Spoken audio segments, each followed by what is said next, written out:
I'm sitting in my small room, the light from the computer screen casting shadows on my tired face. As a 32-year-old freelance photographer, my life revolves around short trips and photos of Astoria's harbor with its crashing waves and enveloping fog. Today I captured a few good shots. The weathered old ships anchored under the sunset, the rippling sea whispering secrets. I scroll through them, tweaking the brightness a bit, trying to make them come alive. That's how I forget the daily worries, forget that my family life has never truly been peaceful. The phone rings suddenly, cutting through my thoughts. I glance at the clock. It's nearly midnight. Who calls at this hour? Unknown number, not friends or clients. My heart beats a little faster. I hesitate for a few seconds, my finger hovering over the screen. Maybe a wrong number, or a late-night sales call. But then, a strange intuition makes me pick up. Hello? My voice is a bit hoarse from breathing sea air all day. On the other end is a woman's voice, professional but urgent. Hello, is this Caleb Warren, family member of Mrs. Elaine Warren? Mrs. Elaine Warren, my mother. My heart clenches. Yes, this is him. What's wrong? I try to keep my voice steady, but my hand grips the phone tightly. This is from Columbia Memorial Hospital. Your mother was brought to the emergency room about an hour ago. She's in the ICU. You should come right away. Her tone is even, as if she's used to delivering bad news like this. But to me, it's like a punch to the chest. Emergency? My mother? She's only 59, still healthy, still running Warren's Attic, the antique shop on Commercial Street. She's been getting dizzy lately, but I thought it was just age. The call ends. I stand frozen for a few seconds, my mind spinning. I grab my old jacket hastily, not bothering to change clothes. Rain starts falling outside the window, droplets pattering against the glass. Astoria is always damp this time of year. But tonight the rain pours down as if the heavens themselves are worried with me. I rush to the garage, start up my beat-up old pickup truck. The engine roars to life and I speed off into the dark night.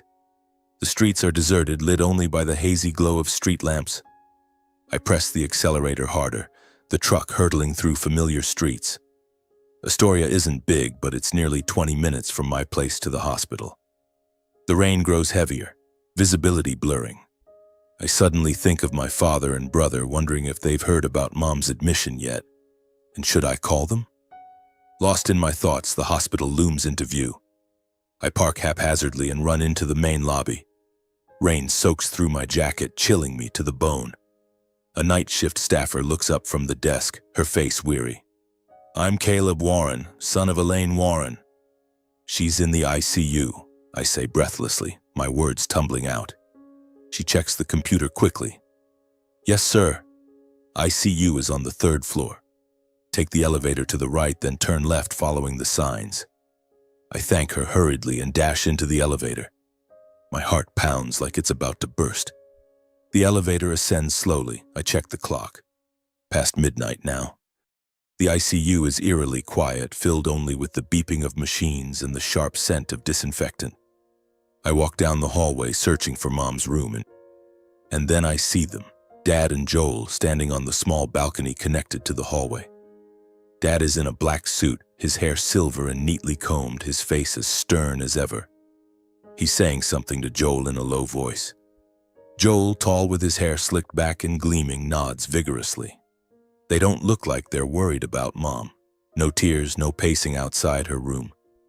Just standing there talking like they're discussing business. I start to approach them to talk, but then a gentle hand pulls me back. I spin around, nearly jumping. It's a young nurse, about 30, with brown hair tied neatly back. Caleb, don't go out there yet. Her voice is a tense whisper. I recognize her. Emma, the nurse who's cared for Mom during her routine cardiac checkups. Mom often talked about her, saying Emma was so kind. Emma? What's going on? How's my mom? I ask, lowering my voice to match hers.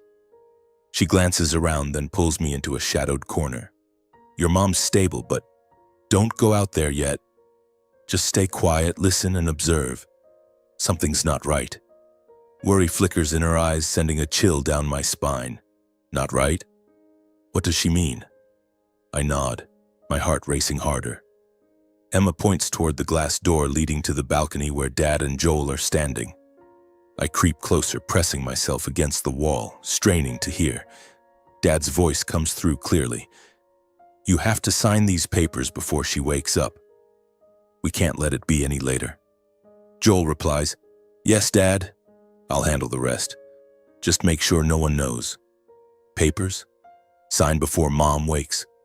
My heart seems to stop. Is this some medical procedure? Or a contract? But why so secretive in the dead of night at a hospital? I try to listen more, but they lower their voices and only fragments come through. Insurance. Assets. My head spins. Maybe it's just concern for Mom, administrative stuff. But why are their voices so calm? No trace of grief. A sense of unease creeps into my heart like a venomous snake slithering in. Is something shady going on here? Emma suddenly pulls me back, whispering, "See what I mean?" I don't know the details, but I saw them arrive earlier and they asked about her condition in a strange way. Not like worried family. I nod, swallowing hard. Thanks, Emma. I'll figure it out. But in my mind, a storm is brewing. Mom, what do I do now? Then memories flooded back like an old film reel, faded yet heartbreakingly sharp. In recent months, everything had changed quietly, and I, the one always busy with my camera and trips, hadn't noticed sooner. I should have paid more attention, should have been by her side more. Was it too late now? About 4 months ago, on a crisp autumn afternoon in Astoria, I stopped by Warren's Attic, the antique shop on Commercial Street where my mother, Elaine Warren, 59 years old, had devoted nearly her entire life to building. She was a serene woman, passionate about art to the point where she could sit for hours gazing at an antique porcelain vase or a faded painting. The shop wasn't large, but it was cozy, with old wooden shelves crammed full of objects carrying the breath of the past. Grandfather clocks, crystal chandeliers, leather-bound books with yellowed pages. The scent of aged wood and faint dust always made me feel like I was coming home. That day I stepped inside, the doorbell jingling cheerfully. Mom was sitting behind the counter sorting through a stack of ledgers. "My boy, what brings you to visit your mom today?" She smiled, her warm brown eyes lighting up. I hugged her, inhaling the familiar lavender perfume. I was shooting nearby and stopped by on the way. "How are you?" I asked, settling into the wooden chair opposite her. She nodded, but I noticed her smile seemed a bit forced. "I'm fine. Just a little tired," she said, gently rubbing her temple. At the time, I didn't think much of it. Mom was 59, running the shop alone. Stress was normal. But then, when she stood to grab a box from a high shelf, she staggered. "Mom!" I rushed over, helping her sit down. She laughed it off. "Just a dizzy spell, son." Old age. My heart tightened a little, but I believed her. I stayed to help tidy up, and as I left, I reminded her, "Rest up, Mom. Don't overdo it." In the days that followed, the symptoms recurred. I called her more often, and each time she mentioned sudden bouts of dizziness. "Today I nearly fell in the shop," she said over the phone once, her tone light as if discussing the weather. I worried, urging her to see a doctor, but she brushed it off. "I can take care of myself, son. Don't worry." I figured it was just signs of aging. Low blood pressure, lack of sleep, or business stress. Astoria was a small town, but her shop drew tourists, keeping her busy. I never imagined it was the start of something abnormal. A storm, quietly brewing. Then my father and brother started paying more attention. My father, Richard Warren, 64, was always occupied with his auction house for antiques downtown. He was a prominent figure in Astoria, tall, with a deep, resonant voice, but as cold as the items he sold. He rarely visited Mom since their separation 10 years ago. They maintained a polite relationship for our sake, but the closeness was gone. As for Joel, my brother, 29, he worked in PR for Dad's auction house. He took after Dad. Shrewd, ambitious, always knowing how to make everything look perfect on the surface. In the past few months, Joel had started dropping by Mom's shop almost daily. The first time I learned about it was during an evening visit.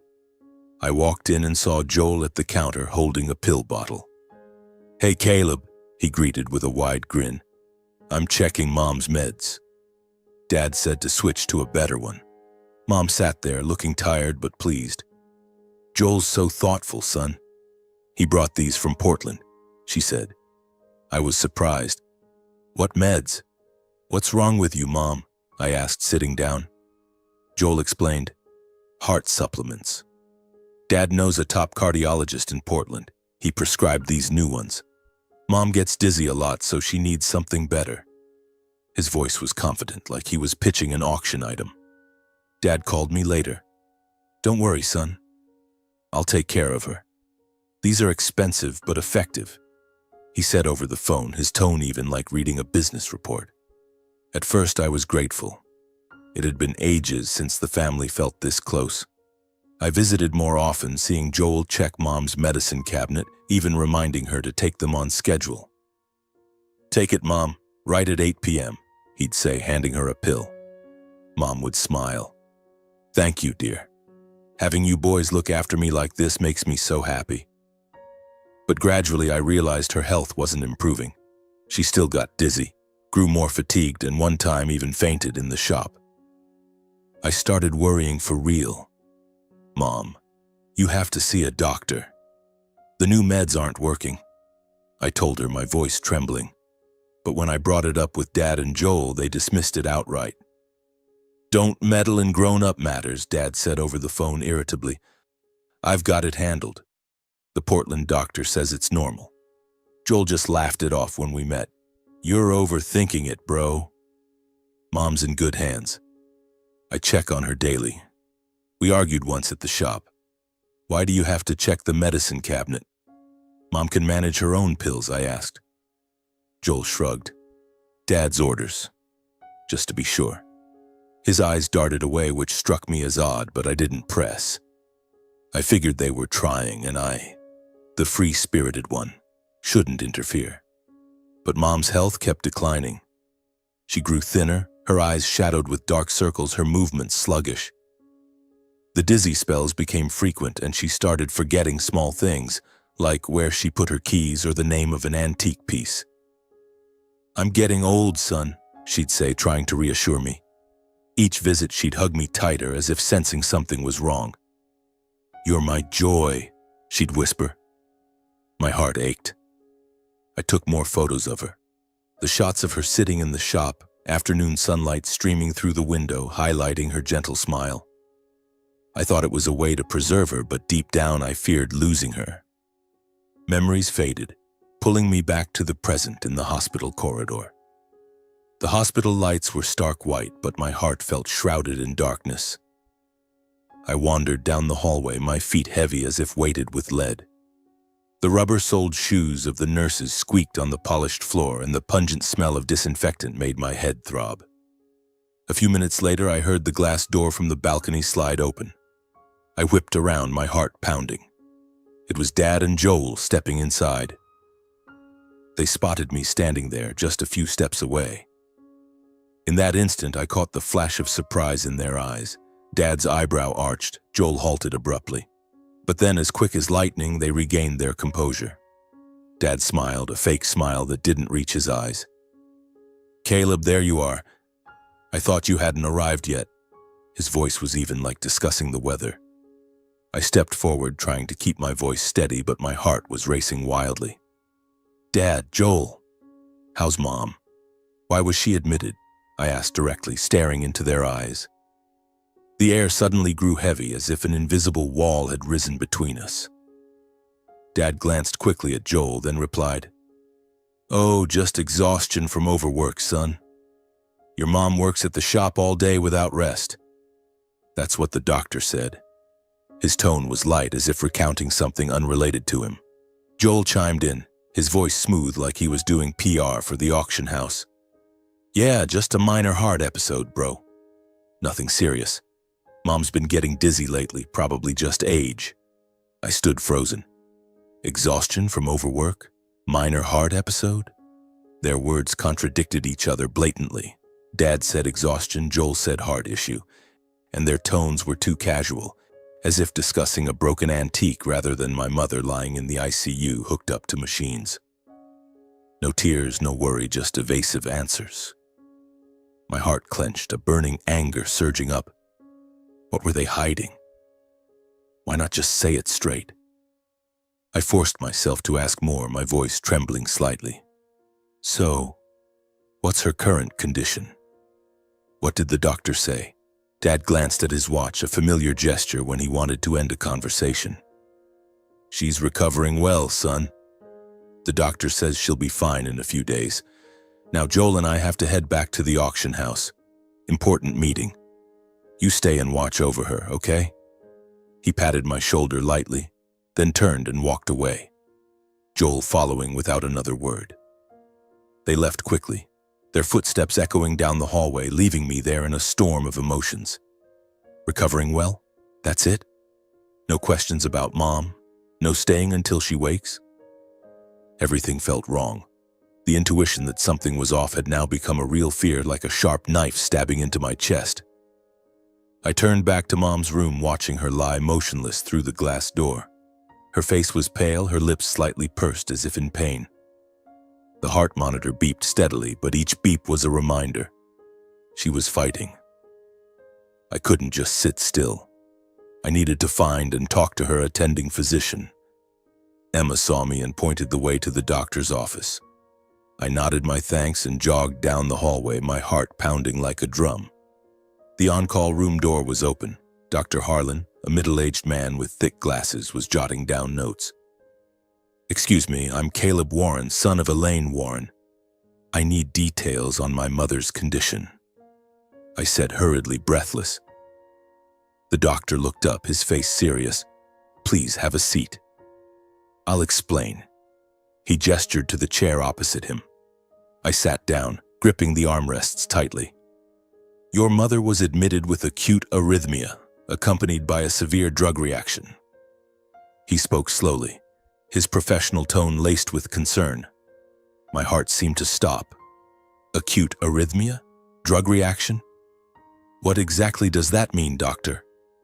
"What's wrong with her?" I asked, my voice hoarse. He flipped through the file, continuing. "When she arrived, she had fresh bruises on her arm and back. Looked like from a hard impact or fall just before the heart episode. And the blood test results." He paused, looking at me. "There was an unusual cardiac stimulant in her blood. It's not in the prescription medications she takes daily at home. This compound can cause arrhythmia if dosed incorrectly or combined wrongly." I went numb, like I'd been punched in the face. An unusual compound, not in her prescriptions? I immediately thought of the pill bottles Joel had brought with new labels and strange colors. Drug reaction? Was it from those? And the bruises from a fall in the shop? Or did someone push her? Dad and Joel's words suddenly rang hollow. Exhaustion from overwork? Minor heart episode? They were lies. Their calm voices were because they knew exactly what had happened. I sat there, my mind reeling. Dr. Harlan looked at me with worry. "Are you okay?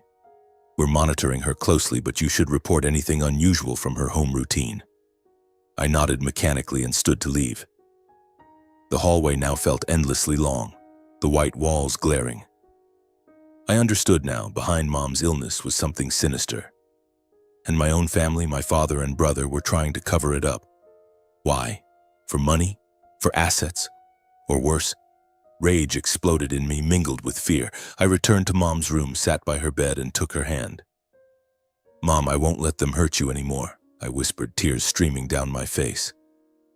I returned to Mom's room, sitting by her bed for a little longer, trying to sort through my thoughts. Her face was still pale, her breathing steady thanks to the machines, but each breath was a reminder. Time waits for no one. After hearing the results from Dr. Harlan, acute arrhythmia, drug reaction, bruises, and unknown cardiac stimulant in her blood, I no longer believed a word from Dad or Joel. Their evasive remarks, their feigned calm, it all now seemed like a thin mask. What were they hiding? I couldn't just sit and wait anymore. I had to investigate myself. If I didn't, Mom could be in real danger. I kissed her forehead lightly and whispered, "I'll be back soon, Mom." Then I left the hospital, driving to her house in the fading afternoon light. Mom's house was behind Warren's attic, a quaint little wooden home on Commercial Street with a backyard overlooking the river. I parked in front, my heart pounding. The spare key was still in its usual spot under the flower pot. I stepped inside, and the familiar air rushed over me. The scent of old books, lavender tea, and a touch of timeless dust. But today, everything felt different. The house was silent, no sound of Mom's laughter or the shop's cheerful bell. I closed the door, turned on the light, and headed straight to the kitchen. The medicine cabinet was there on the high shelf where she kept her vitamin bottles and heart meds. I opened it, my hand trembling slightly. Inside was a jumble, old and new bottles mixed together, a few tipped over. I took each one out, examining them carefully.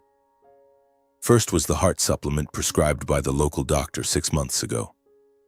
Its label faded with the name Atenolol, the one she used to manage her blood pressure. But next to it were several new bottles with overlapping labels and blurry handwritten notes. I compared them. One was marked New Meds from Portland, but inside were strange green pills unlike the old ones. I remembered clearly, Dr. Harlan had specified prescriptions, and the unknown compound in Mom's blood didn't match. There were signs the labels had been swapped. The adhesive was fresh, as if someone had hastily reapplied them. Another bottle, purchased 2 weeks ago according to the attached receipt, was labeled digoxin, a potent cardiac stimulant, not in her prescribed regimen. My heart raced harder. Joel, the one who'd brought these bottles. Better meds, he'd said. Now what? This was the first piece of evidence? I photographed everything with my phone, my hands shaking. If these were poison, were they slowly poisoning her? I slumped down at the kitchen table, my mind reeling. Why? For money or assets? Mom had her own shop, but she wasn't wealthy enough to kill for. I stood up and went into her study, a small nook with an antique wooden desk piled high with ledgers and bills. I pulled open the drawers, rummaging through. Beneath the messy stack of papers was an old file folder, its leather cover yellowed with age. I opened it and my heart seemed to stop. It was a life insurance policy in Mom's name, Elaine Warren, issued 3 years ago from a company in Portland. Beneficiary, Richard Warren, my father. Amount, $5 million. I read it over and over, my eyes blurring from the shock. $5 million. Mom had never mentioned it to me. She'd only said, "I have some basic insurance, son." But this was a fortune, enough to bail out Dad's auction house if he was in trouble. He'd complained about debts, about the slumping antique market. Now it was clear, if Mom died of a natural heart event, the money would go straight to him. I gripped the folder tightly, rage surging through me. Had they planned this 3 years ago? And I knew nothing. I photographed the entire contract. Putting it all together, the picture emerged in horrifying clarity. They swapped her meds, mixing in the unknown compound to gradually weaken her heart. Then staged a natural incident, a fall, heart attack, hospitalization. If Mom died, the insurance payout went to Dad. His auction house would be saved, and Joel would probably get a hefty cut too. As for me, they knew I didn't care about money, so they wrote me out. A perfect plan if I hadn't gotten in the way. Though there was no direct proof yet, no video, no witnesses, my gut told me I couldn't delay. I had to act now. I wiped away my tears and stood up. First things first, protect Mom. I drove back to my apartment, grabbing the hidden camera, a tiny one I used for documentary filming. It connected to an app on my phone, recording 24/7. I returned to the hospital at dusk, sneaking into Mom's room when the nurses weren't looking. Emma was on duty, but I kept it from her. I didn't want to drag her into this. I mounted the camera behind a vase on the table, angled toward the bed and door. I checked the app. Clear video, good audio. Now I could monitor remotely. My heart raced like I was committing a crime. But this was for Mom. When I wasn't at the hospital, I told Emma, "Please keep an eye on her for me. If anyone strange comes into the room, let me know right away." She nodded, worry in her eyes. From then on, I began my silent war, protecting Mom while finding a way to expose the plot hatched by my own father and brother. The following days dragged on in excruciating tension. I split my time between the hospital and my small apartment, where I lived alone amid a clutter of cameras and harbor photos. During the day, I sat by Mom's side, holding her hand, recounting childhood memories. Like the time we strolled along the Columbia River where she taught me to identify old ships by the shape of their sails. "Remember, Mom? I used to be scared of the big waves, but you said they were just the sea's heartbeat." I whispered, hoping my voice would seep into her deep sleep. She didn't respond, only the steady beep of the heart monitor answering, a reminder that she was still here, still fighting. Emma stopped by frequently, bringing water or updates. "She's more stable than yesterday, Caleb." Her heart beat steadier, she said, forcing a comforting smile. I nodded, but anxiety churned inside me. Whenever Dad or Joel called to check in, I pretended everything was normal. "Mom's okay, recovering." Their voices sounded fake, and I gripped the phone tightly, suppressing my rage. Nights were when I went into action. I sat at my computer, checking the app for the hidden camera in her room. Black and white footage, slightly blurry under the neon lights, but clear enough to catch every movement. I watched nurses pass by, doctors check in. Nothing unusual, at least not in the first few days.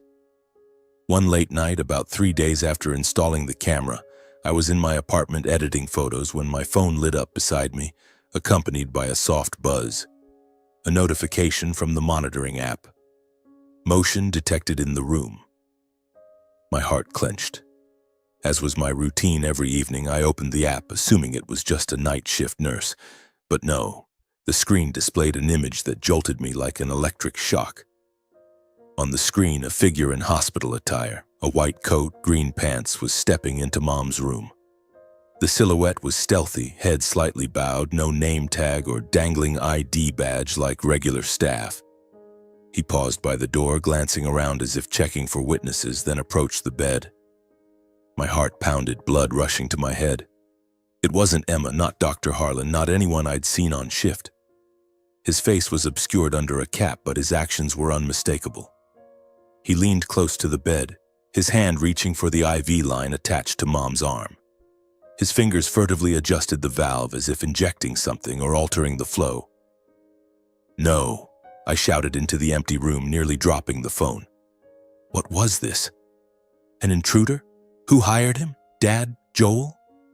The thought sliced through my heart like a knife. Fear and tension exploded in me like a bomb. My heart hammered so hard I could hear it in my ears, breaths coming short and shallow, hands trembling uncontrollably. I quickly dialed Emma, her number already saved. The phone rang once, then her sleepy voice. "Hello? Caleb? Emma, check on Mom's room right now. There's a stranger in there messing with the IV." I yelled into the phone, my voice cracking with panic. "Oh God, I'm on my way," she replied, then hung up.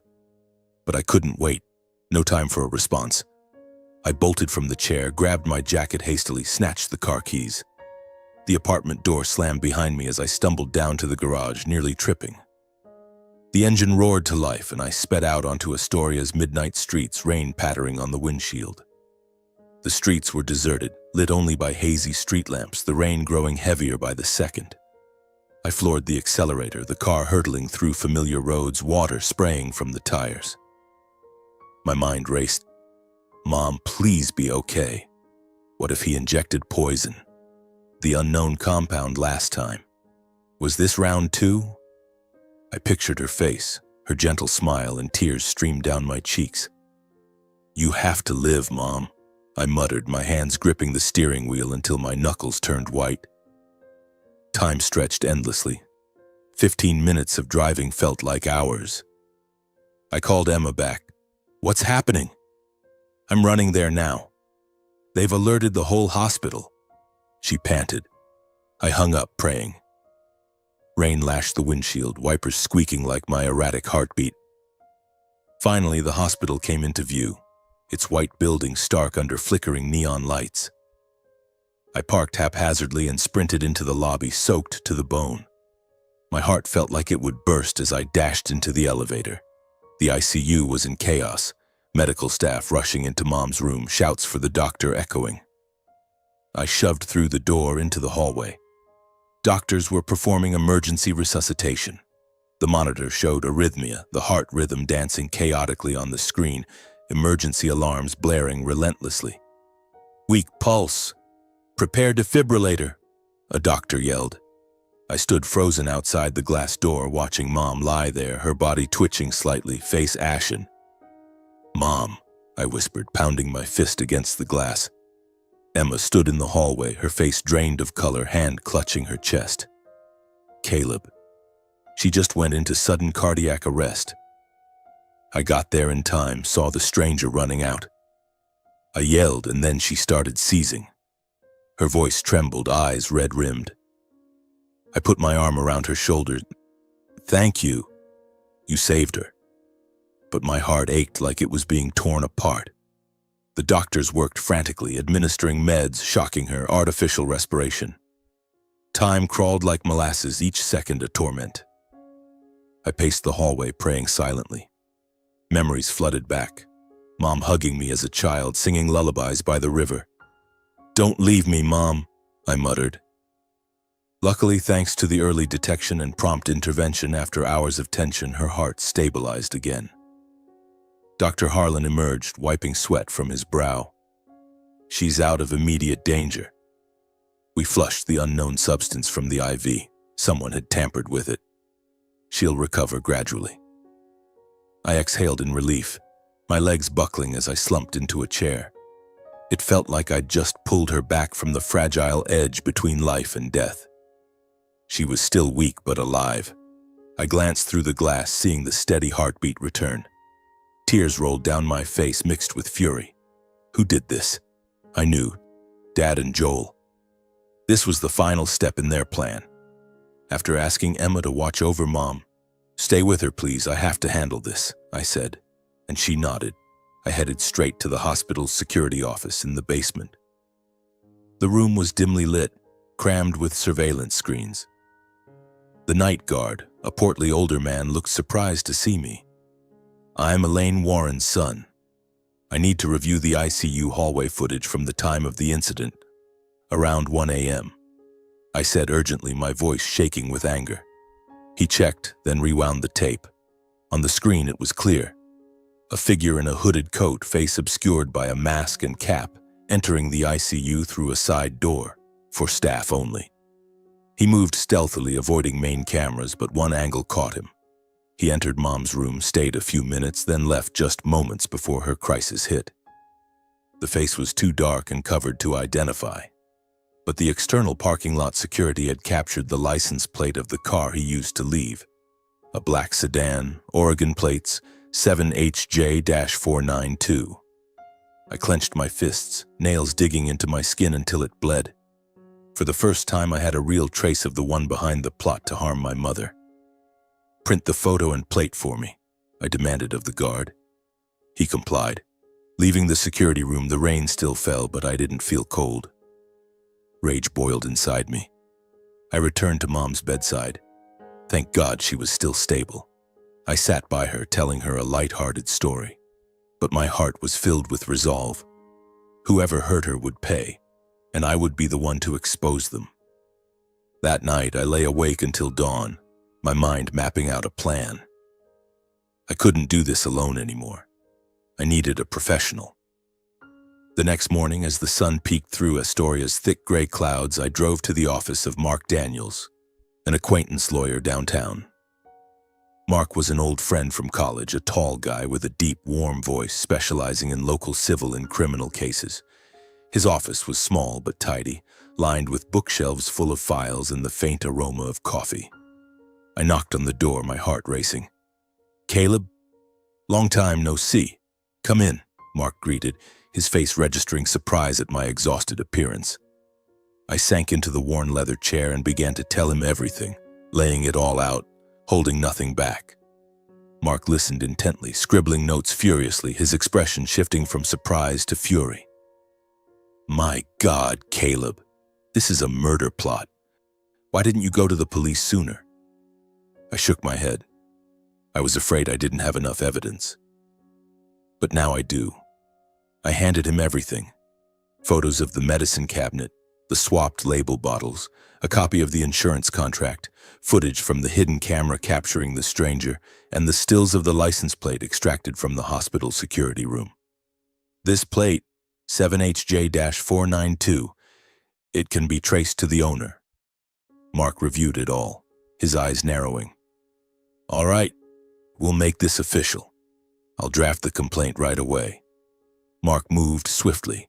He sat at his computer drafting a formal complaint to the Astoria Police Department. The filing requested a preliminary investigation into intentional endangerment, possibly poisoning through medication, and potential life insurance fraud. "We'll emphasize the conspiracy element backed by this initial evidence," Mark explained, his fingers clacking away on the keyboard. I sat there watching him work, my heart filled with a mix of hope and fear. This was the turning point from my solitary, silent battle to an official probe. Mark printed the document, I signed it, and he sent it via urgent email to the station. "They'll jump on it quickly. Astoria's small, but the cops here take cases like this seriously." Just a few hours later, the police arrived.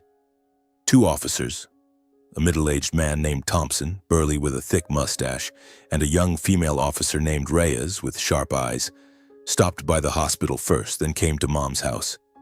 I led them inside, my heart pounding. "This is the medicine cabinet," I pointed out, my voice slightly unsteady. They seized samples of the medications, the old and new bottles all jumbled together, for forensic analysis. "We'll cross-reference the purchase receipts and check the supply source from Portland," Thompson said, jotting notes. Reyes photographed the dried bloodstains in the shop and the scattered pills. "Looks like a fall scene," she observed. I nodded, but not a natural one. They took statements from me and from Emma.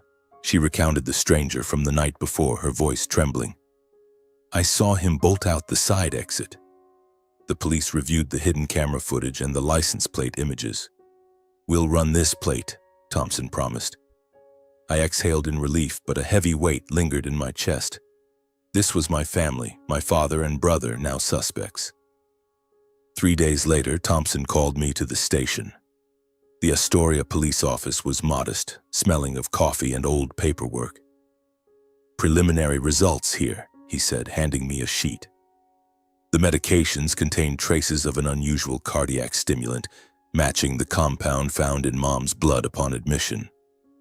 "Not in her prescribed regimen. It could have been tampered with," Reyes added. But they couldn't yet pinpoint who had altered or mixed it. Fingerprints were smudged, and the pharmacy receipts from Portland didn't specify the buyer. Then the big break. The police had caught the intruder. His name was Victor Hale, a drifter on the outskirts of Astoria, nabbed while hiding out in a cheap motel. We traced the plate. The car was rented under a fake name, but parking lot cameras led us to him, Thompson recounted. Hale confessed he'd been hired by a middle-aged man for $5,000 to harm my mother. All the evidence pointed toward Dad and Joel, but they were still missing that final piece to make an arrest. A direct confession? Financial proof? I left the station, my mind in turmoil. Rain was falling outside again, Astoria as damp as ever. I drove back to the hospital, my thoughts fixed on Mom lying in the ICU. Her heartbeat steady only thanks to the machines, but still unconscious. She needed time to recover, and I needed time to uncover the truth. But the police were too slow. The expanded investigation could drag on for months, even years. In that time, what might Dad and Joel do? Keep covering it up? Or worse, silence me? The thought made my heart clench like someone was strangling it. No, I couldn't wait. I had to act now before they had a chance to strike back. Back at the hospital, I called Mark Daniels. "Mark, let's meet." I'm not waiting for the police anymore." My voice was resolute, though anxiety churned inside me. Mark agreed, and that afternoon we met at a small coffee shop near the Astoria courthouse, a quiet spot filled with the aroma of toasted bread and strong black coffee. Mark sat across from me, his face serious under the dim yellow lights. "Are you sure, Caleb? Filing a civil suit means suing your own father and brother for insurance fraud and intentional harm. It'll be public. The media will buzz." I nodded, gripping my hot coffee cup so tightly it burned my palms. "I'm sure. The cops are too slow. Mom needs to be safe. If we sue, they'll be too busy defending themselves to touch her again." We hashed it out thoroughly. Mark listed the risks. The circumstantial evidence might be weak in civil court, but enough to get the ball rolling. "We'll seek damages, and the court could issue a temporary protective order for your mom." After 2 hours of discussion, I signed the papers. Mark filed the suit in Astoria Superior Court the next day. The case quickly drew public attention. Local papers ran headlines. "Son sues father and brother over suspected poisoning of mother." Astoria being small, whispers spread everywhere. I read the online comments, my heart aching. The Warren family is shattered. But I had no regrets. This was how I'd protect Mom. Just a few days after the filing, Dad and Joel demanded a meeting. Dad called, his voice icy. "Meet at the auction house this afternoon. We need to talk." I agreed, but wariness filled me. The Warren Group auction house was downtown, a gleaming glass building showcasing antiques behind display cases. I stepped inside, the scent of aged wood and polished wax hitting me. Dad sat behind his massive desk, Joel standing beside him, face flushed with anger. "Sit down, son," Dad said, his voice low but sharp as a blade. I sat, staring directly into their eyes. The air was thick, like the calm before a storm. Dad started, his tone laced with accusation. "Have you lost your mind, Caleb? Suing your own father and brother over what? A few pill bottles and rumors?" He slammed his fist on the desk, eyes blazing. Joel jumped in, his voice mocking. "Bro, you're a traitor. Suing your own flesh and blood over delusions. Think you're a hero? Or just want a cut of the insurance money?" The argument escalated fiercely. Dad hurled insults. "You're just a wandering photographer who knows nothing about family. This will destroy the Warren name." Joel sneered. "Drop the suit, man. You'll lose big. No evidence. We're a respected family. The court will laugh you out." My heart twisted like a knife had been plunged into it. They, my own blood, now looked at me like an enemy. I flashed back to childhood, Dad teaching me about antiques, Joel playing with me. Now it was all shattered. But I stood firm. I'm not dropping it. I'm fighting for justice, for Mom, and to keep you busy in court so you can't touch her again. I stood and walked out, rage and pain boiling inside me. That meeting was like a deep gash, but it only hardened my resolve.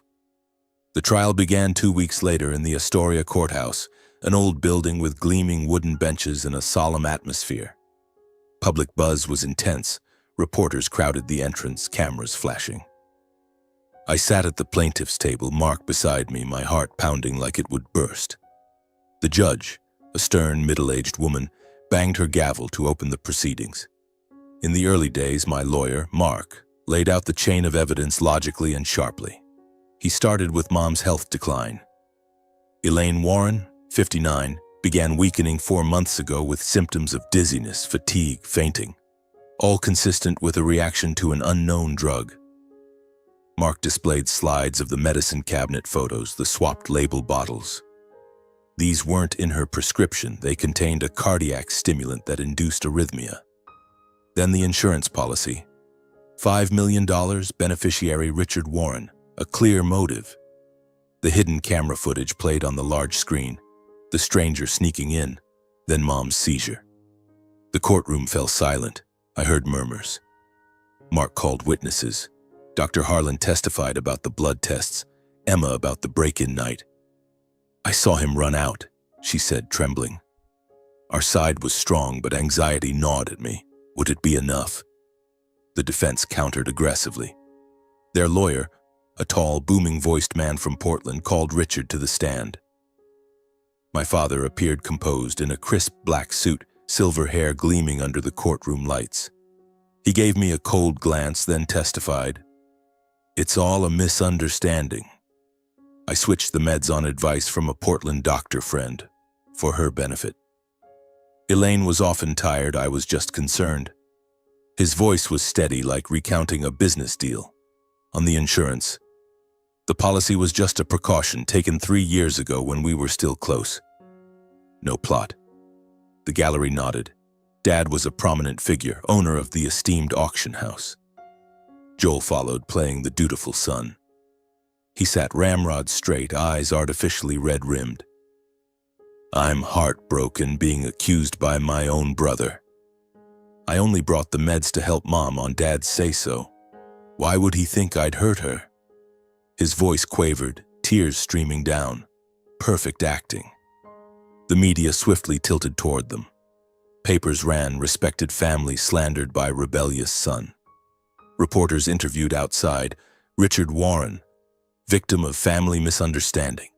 I read it all, my heart breaking. Public opinion turned against me. Old friends avoided my gaze. As the first week wore on, our side fell into a defensive posture. The opposing counsel attacked the evidence. The video's blurry, no clear face. Unknown compound, could be from elsewhere. Insurance, thousands have it. Mark rebutted, but the judge seemed hesitant. I was exhausted. Sleepless nights, no appetite, sitting in court with a spinning mind.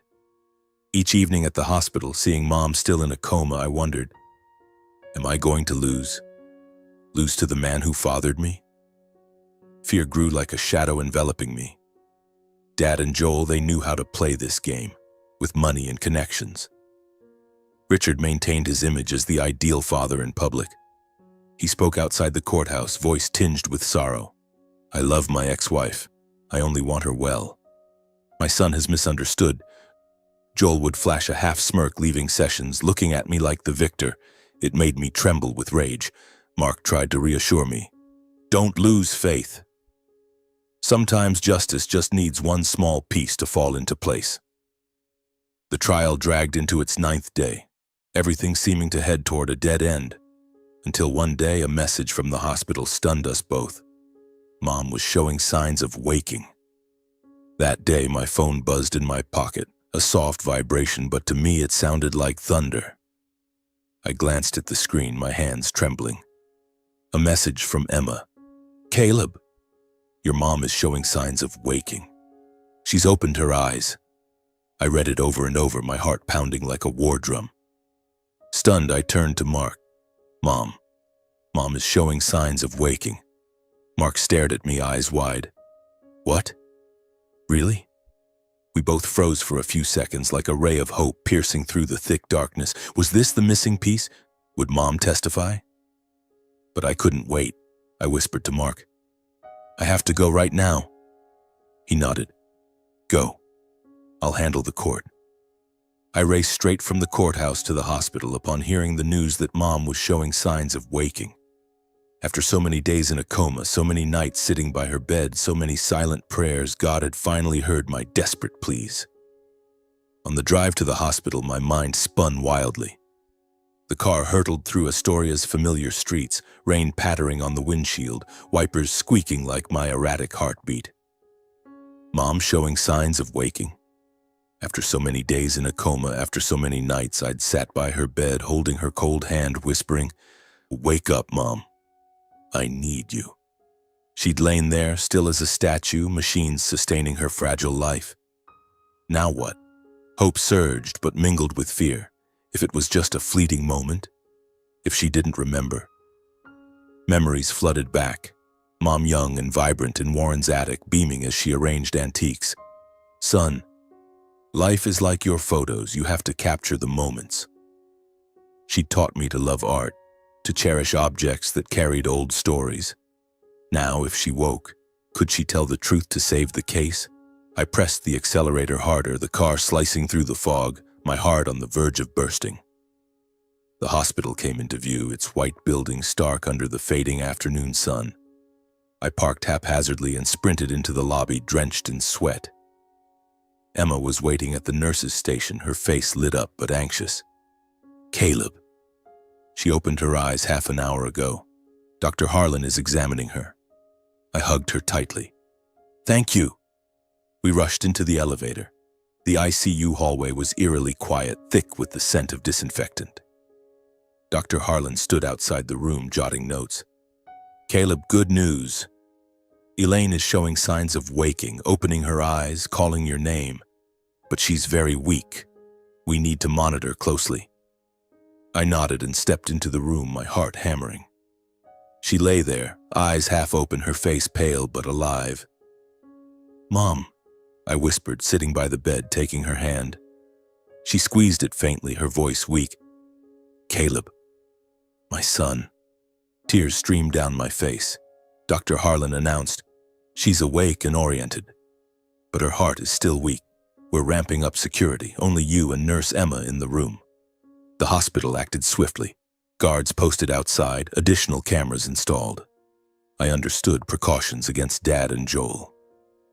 Then she began to speak, her voice slow but steady, as if unleashing long-suppressed secrets.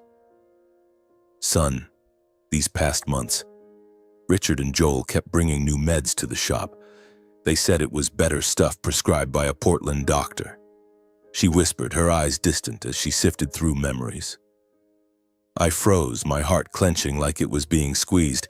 This was the truth from her own lips, confirming all my suspicions.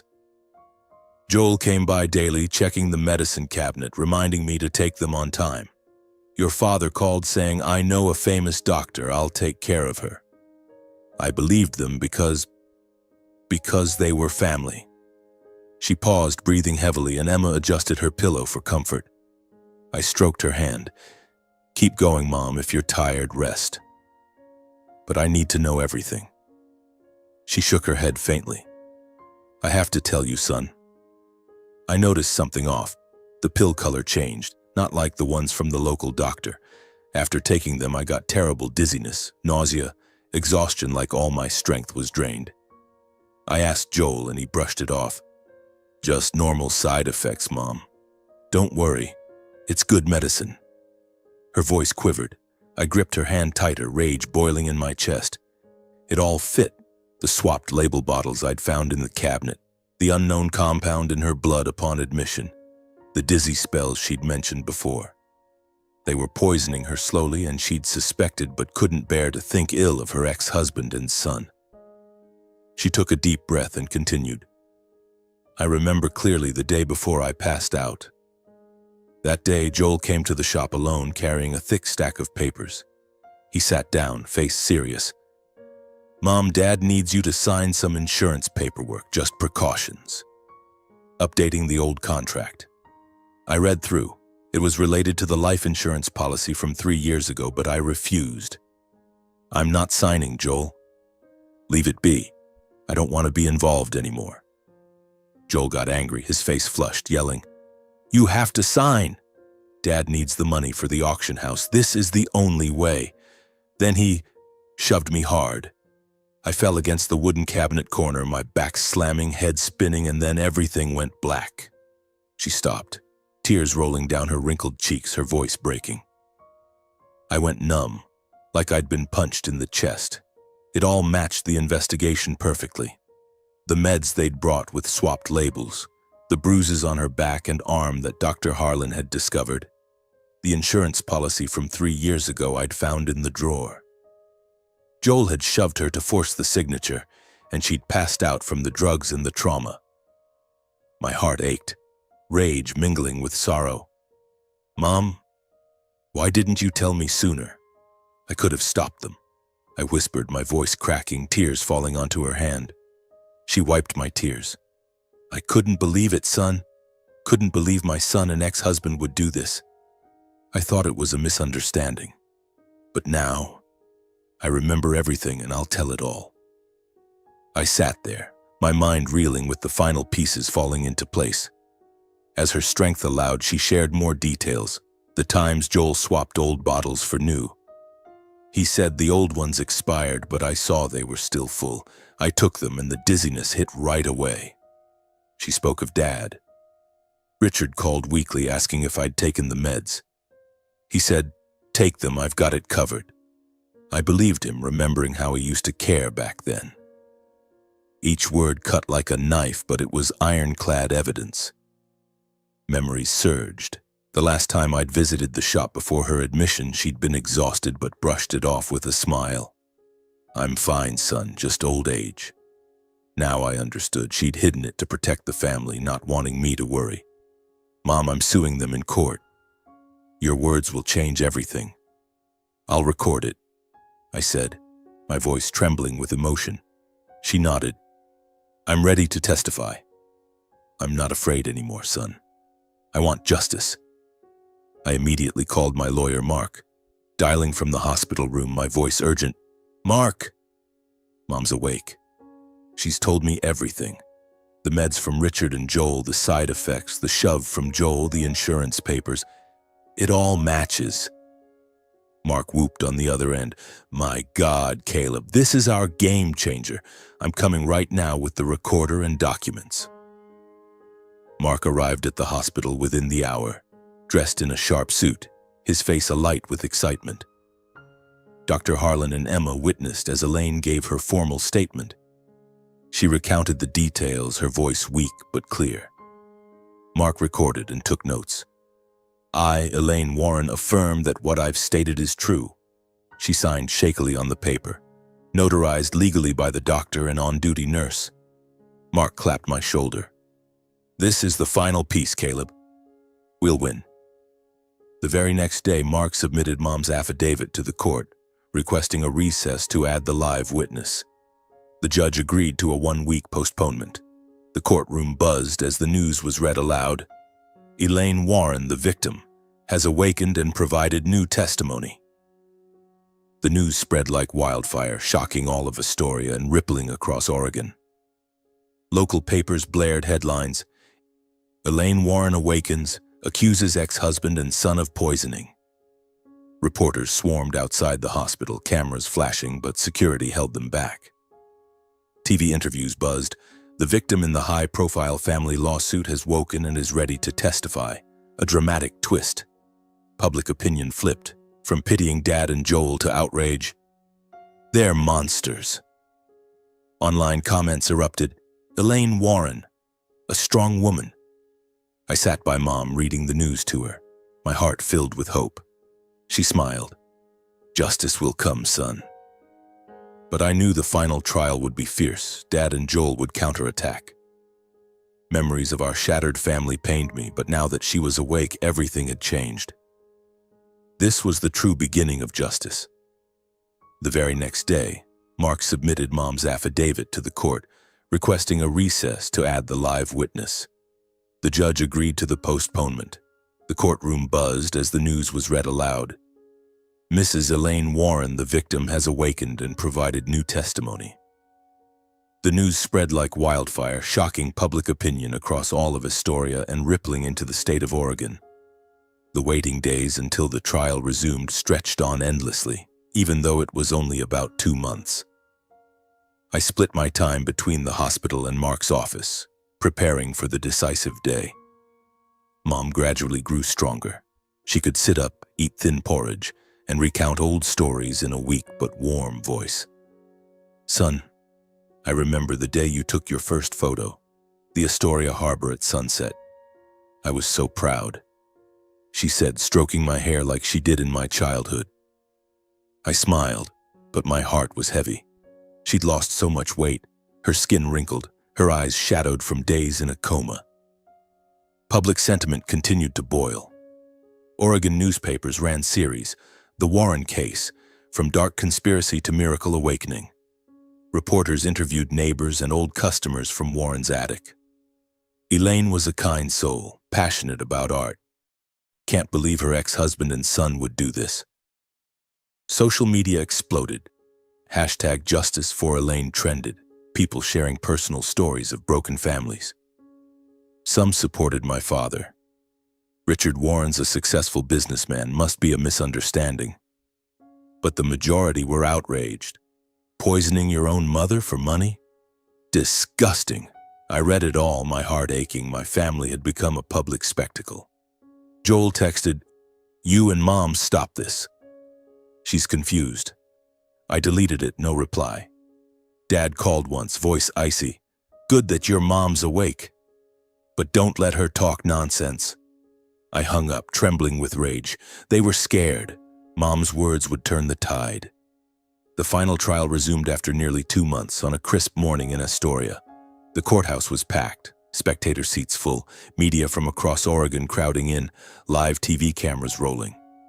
The atmosphere was tense as a taut string about to snap, the air thick with the scent of aged wood and sweat. The judge banged her gavel. Proceedings resume. The plaintiff adds a witness, Mrs. Elaine Warren. The courtroom murmured, flashes popping. I sat at the plaintiff's table, hands shaking. Mark patted my shoulder. "Stay calm. This is when we win." At the defense table, Dad and Joel sat rigidly in crisp black suits, but I saw Dad's eyes dart away, Joel clenching his fists. Their lawyer, the tall man from Portland, whispered urgently, face ashen. And then Mom appeared. She was wheeled into the courtroom, frail after her ordeal, her silver hair tied back neatly, face pale but remarkably composed. She wore a simple dress, clutching a handkerchief, eyes fixed straight ahead. The room fell silent. Everyone held their breath at the sight of her, the survivor emerging from the shadows. I stood, rushing to hug her gently. "Mom, I'm here." She smiled faintly. "I'm okay, son. I'll tell everything."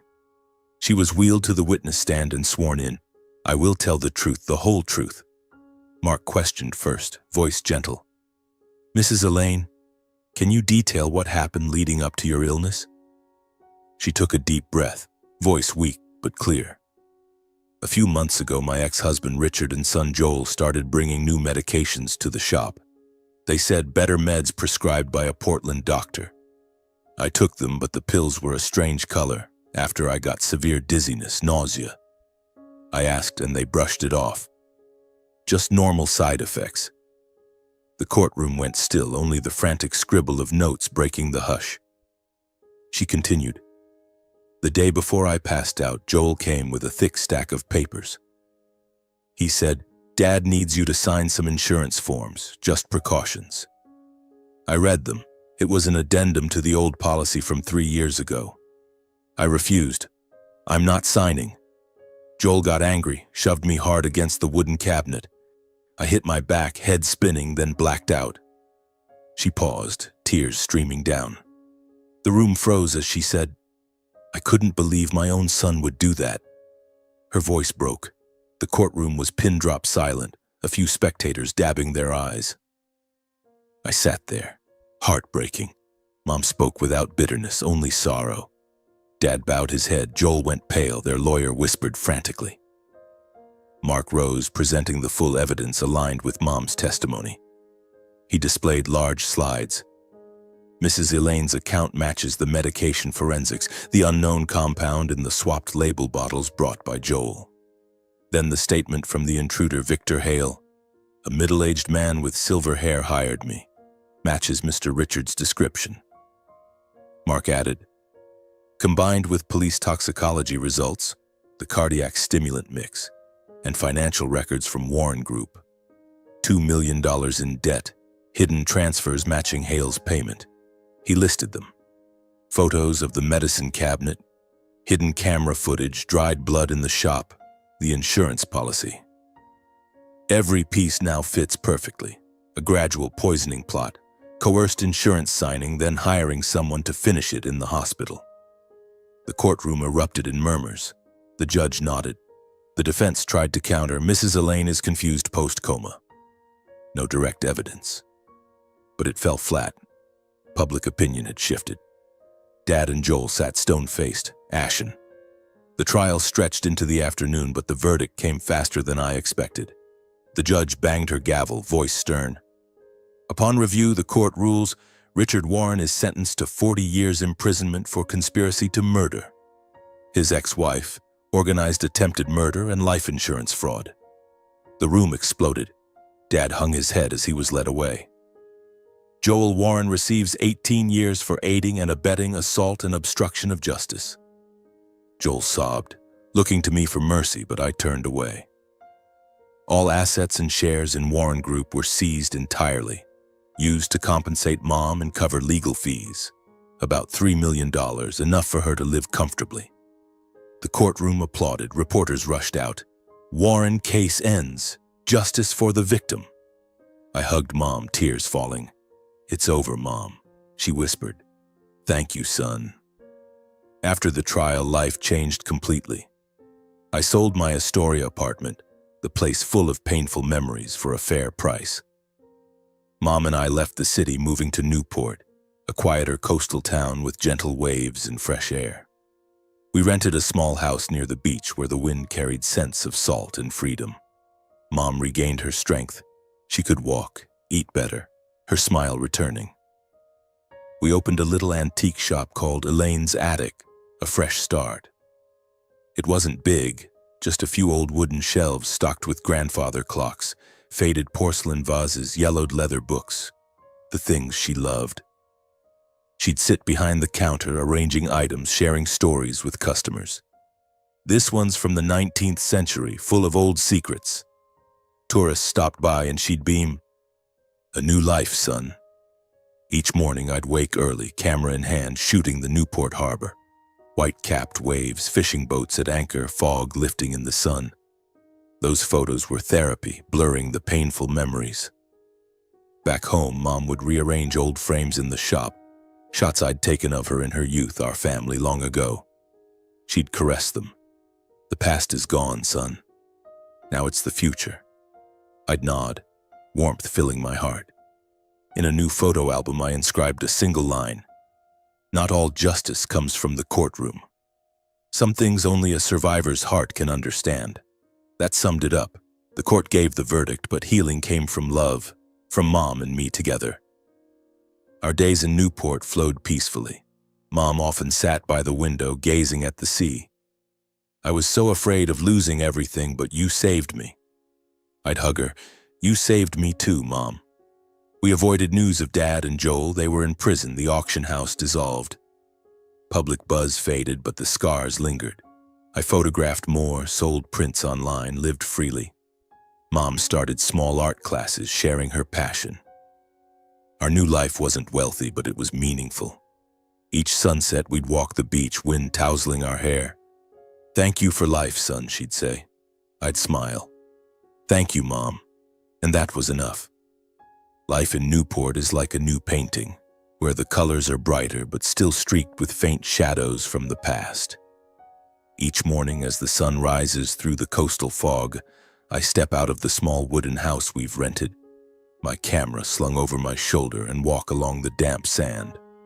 The waves lap gently, not fierce like in Astoria, but soothing like the sea's lullaby. Fishing boats bob at anchor and fishermen greet me with smiles. "Get some good shots, young man." And I snap away, capturing the moment. Those photos aren't just images, they're my way of confronting the pain. Each click is a reminder. Life goes on, even if the darkness pursues. Back home, the scent of aged wood and lavender tea from Elaine's attic welcomes me. Mom sits behind the counter, arranging old photo frames, shots of her young and smiling by the Columbia River. Family pictures from long ago with Dad and Joel as boys. She caresses them gently without resentment, just a wistful sadness. "The past is gone, son. Don't let it hold you back." I nod, but deep down there are still undercurrents. Nights I wake from nightmares about the trial, Mom's testimony, Dad's eyes as he was led away. Now that everything has settled, I often sit alone by the seaside at dusk, reflecting on the journey we've been through. It's a story not just of conspiracy and justice, but of the harsh lessons life has taught me. From that midnight phone call, the ring shattering the night, pulling me into a whirlwind of suspicion and fear, to the final trial where Mom sat on the witness stand, her voice frail but resolute as she recounted the truth. Trust your intuition, especially when it involves family. Don't dismiss strange signs just because you're afraid to face them. If I'd been even a little slower, Mom might not be here. My advice: if something feels off in your family, sudden over-attention, odd changes, dig deeper right away. Don't wait until it's too late like I almost did. That journey also taught me about the power of love and perseverance. When Mom lay in the ICU, machine sustaining her fragile life, I'd sit by her for hours, telling old stories for her to hear, even in her silence. In those moments, I thought of the past, Mom raising us alone after Dad left, running Warren's attic with a gentle smile despite the exhaustion. She taught me to love art, to cherish antiques that carried old tales. Now in Newport with our Elaine's attic, she's the same, sitting and arranging items, sharing with customers about a grandfather clock. It's from the 19th century, witnessed so many lives. The lesson: family love is the greatest strength. It drove me to investigate on my own, checking the medicine cabinet, finding the insurance policy, installing the hidden camera. Not out of hatred, but love for Mom. My advice: when facing a plot from your own flesh and blood, don't let anger cloud you. Act from love. Seek support like I had with Emma and Mark. Don't go it alone. Isolation can drown you in doubt. But the deepest lesson is about justice and healing. The courtroom delivered the verdict. Dad sentenced to 40 years, Joel to 18, assets seized. But that justice didn't erase the pain. I remember the sentencing day, the courtroom applauding, but I sat there feeling hollow. Dad bowed his head as he was led away, Joel sobbing and looking to me for mercy. They were once family, now prisoners. Legal justice is necessary, but true healing comes from the heart. Like the note in the album, not all justice comes from the courtroom. Some things only a survivor's heart can understand. In Newport, Mom and I heal through small things. Beach walks each evening, her sharing old stories without bitterness, me photographing to preserve the present. The message: legal justice is just the surface. Beneath it is forgiveness and letting go. I haven't fully forgiven Dad and Joel. The hurt was too deep. But I've released the hatred to live. My advice: after tragedy, don't let resentment consume you. Find ways to heal through art, nature, loved ones. If you're a victim, remember, surviving is the first victory, living well is the greatest justice. I often reflect on my own mistakes. I was too busy with photography to notice Mom's health early, the dizzy spells, the fatigue she mentioned. The lesson: don't overlook signs from loved ones. Life gets hectic, but family comes first. My advice: call often, visit regularly. If something seems off, like sudden excessive concern from someone, probe deeper. For me, Dad and Joel's over-attention, constantly swapping meds, that was a red flag, but I dismissed it. Now I advise: be suspicious when needed, but from a place of love, not fear. Another lesson is the power of evidence and persistence. From my solo investigation, finding bloodstains in the shop, tracing the car plate from hospital cameras, to filing the civil suit when police dragged their feet. Without it, Mom might not have been saved. The message: don't wait for others, take action. My advice: gather evidence meticulously, find a good lawyer like Mark, and persist. The trial dragged on, public opinion flipped, but don't quit. Like Mom waking, the final piece arrived just in time. In Newport, life teaches me about new beginnings.